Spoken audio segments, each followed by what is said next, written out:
ఓం సాయిరామ్. షిరిడి సాయిబాబా సత్సంగ్కి స్వాగతం. ఈనాడు షిరిడిలో బాబా వారికి జరుగుతున్నటువంటి వైభవపేతమైన పూజలు, ఇంకా అక్కడికి వచ్చిన భక్తులు పొందుతున్నటువంటి అద్భుత సౌకర్యాలు, బాబా కృపతో పాటుగా వారి గొప్ప భక్తులలో ఒకరైనటువంటి రాధాకృష్ణమాయి గారి అచంచలమైన భక్తి, దార్శనికత, ఇంకా అవిశ్రాంత సేవ ఫలితమే. ఈ ఎపిసోడ్లో మనం షిరిడిని ఒక ఆధ్యాత్మిక కేంద్రంగా తీర్చిదిద్దటంలో రాధాకృష్ణమాయి గారు చేసిన ముఖ్యమైన సేవలను తెలుసుకుందాం. ఈ విషయాలు శ్రీమతి పవని నిర్మల ప్రభావతి గారు రచించినటువంటి శ్రీ షిరిడి సాయినాథ్ భాగవతంలోని 9వ అధ్యాయంలో వివరంగా తెలియజేయబడ్డాయి. మాయి షిరిడిని ఒక దివ్య సౌందర్య ప్రదేశంగా తీర్చిదిద్దాలని కోరుకుంటారు.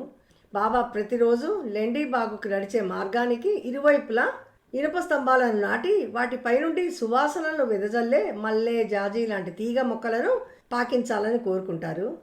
ఆ మార్గంలో నునుపైన రాళ్లను, టైల్స్ను పరిపించాలని కోరుకుంటారు.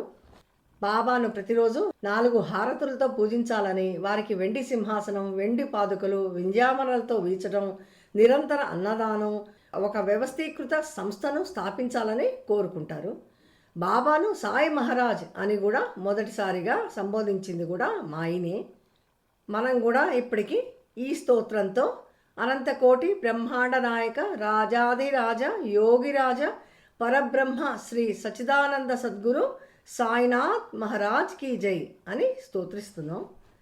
ద్వారకామాయిలోని మనం చూస్తున్న బాబా వారి ఫోటోను జయకర్ గారు గీయడానికి కూడా మాయినే కారణం. రాధాకృష్ణమాయి గారి ఆలోచనలు, కృషి